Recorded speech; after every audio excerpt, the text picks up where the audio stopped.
Assalamualaikum warahmatullahi wabarakatuh.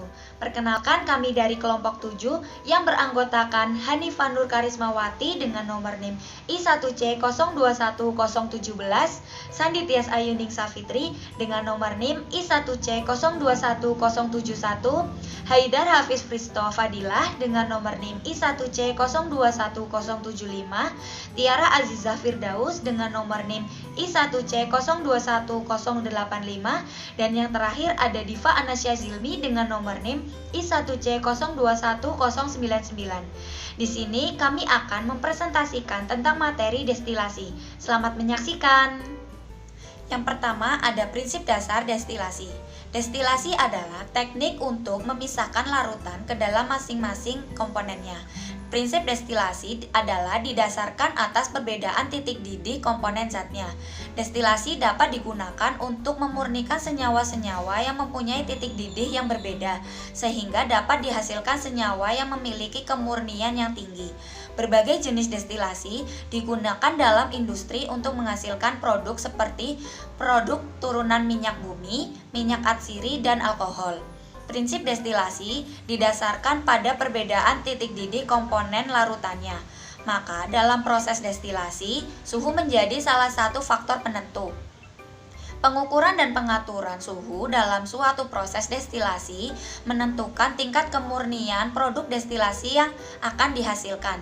Jika suatu zat pada larutan tidak sama-sama menguap, itu artinya uap larutan akan memiliki komponen yang tidak sama dengan larutan yang aslinya.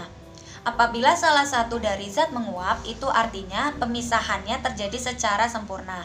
Namun jika keduanya menguap, proses pemisahannya terjadi secara destilat maupun produk akan memiliki kaya dapat dari komponen dibanding larutan aslinya. Destilasi juga dapat diartikan sebagai suatu proses pemurnian untuk senyawa padat, yaitu proses yang didahului dengan penguapan senyawa cair dengan memanaskannya, kemudian mengembunkan uap yang terbentuk yang akan ditampung dalam wadah yang terpisah untuk mendapat destilat atau senyawa cair yang murni. Dasar pemisahan pada destilat adalah perbedaan titik didih cairan pada tekanan tertentu. Pemisahan dengan destilasi melibatkan penguapan diferensial dari suatu campuran cairan diikuti dengan penampungan material yang menguap dengan cara pendinginan dan pengembunan. Selanjutnya akan dilanjutkan oleh teman saya. Jenis-jenis destilasi. 1. Destilasi sederhana. 2. Destilasi fraksionisasi. 3. Destilasi uap. 4. Destilasi vakum.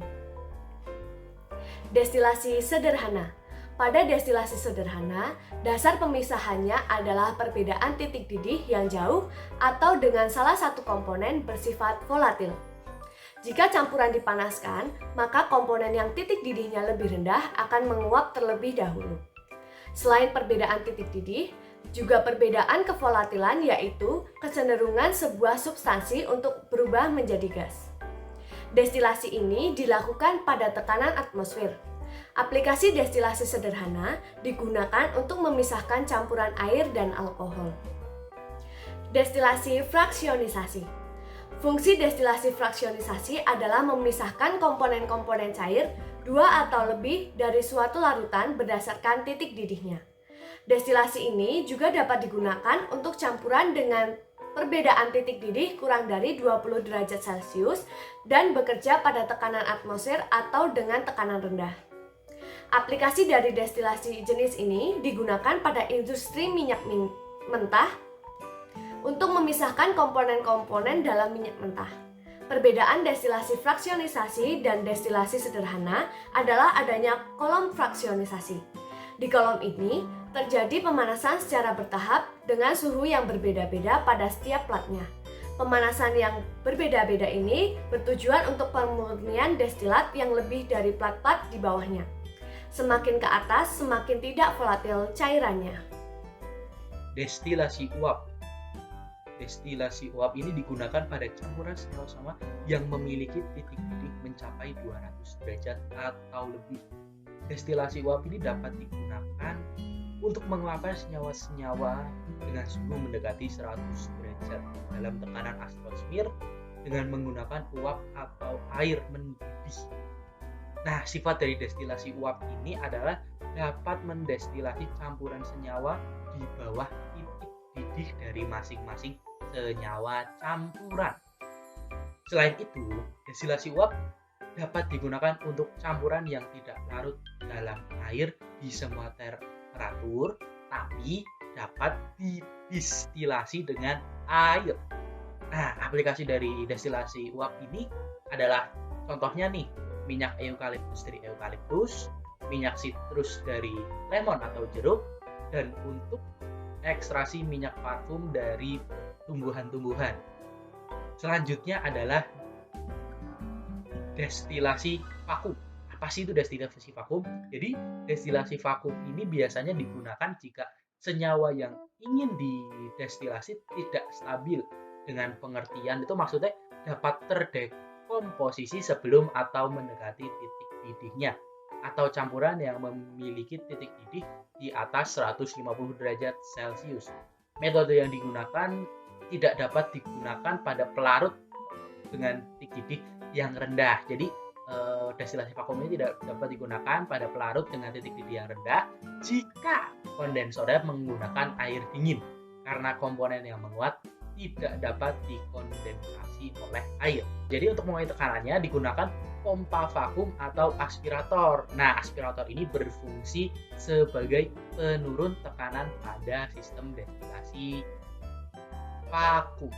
Di sini saya akan menjelaskan mengenai pembahasan jurnal tentang destilasi, yaitu identifikasi komponen minyak atsiri temu giring dan temu kunci dari hasil destilasi air dan uap. Indonesia merupakan negara yang memproduksi minyak secara melimpah. Minyak atsiri ini memiliki efek yang bagus dan dapat dijadikan sebagai obat. Temu giring dan temu kunci adalah tanaman yang diambil dari minyak atsirinya. Minyak atsiri ini dapat diambil dari berbagai cara, salah satunya dengan distilasi. Terdapat 3 proses distilasi, yaitu distilasi air uap, serta distilasi uap. Pada produksi minyak atsiri ini menggunakan proses distilasi uap. Bahan-bahan kering dimasukkan ke dalam tabung dan tabungnya ditutup rapat. Kemudian tabung tersebut dipanaskan hingga air mendidih. Distilasi yang dihasilkan kemudian dimasukkan ke dalam corong pisah untuk memisahkan minyak dengan air. Saat air direbus dan mendidih, uap yang terbentuk melalui saringan lewat lubang-lubang kecil dan melewati celah bahan. Minyak atsiri ikut bersama uap panas melalui pipa. Kemudian uap air serta minyak yang mengembun akan ditampung dalam wadah yang direndam es batu. Yang terakhir, kesimpulan. Destilasi merupakan metode pemisahan bahan kimia berdasarkan perbedaan kecepatan atau menguap bahan. Destilasi dapat digunakan dalam industri untuk menghasilkan suatu produk, salah satunya minyak atsiri. Minyak atsiri merupakan salah satu komoditi yang memiliki prospek dalam perdagangan karena sangat dibutuhkan dalam industri seperti industri parfum, kosmetika, industri farmasi atau obat-obatan, dan industri makanan dan minuman. Minyak atsiri dari rimpang tanaman temu giring dan temu kunci adalah sebagian dari minyak atsiri yang terbukti berkhasiat sebagai obat tradisional dan layak untuk dikembangkan. Proses destilasi air dalam pembuatan minyak atsiri saat bahan kering dimasukkan tabung destilasi dan ditutup rapat, kemudian tabung tersebut dipanaskan hingga air mendidih.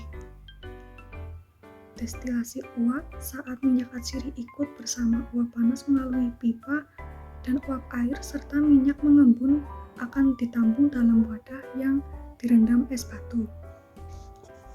Sekian presentasi dari kelompok kami.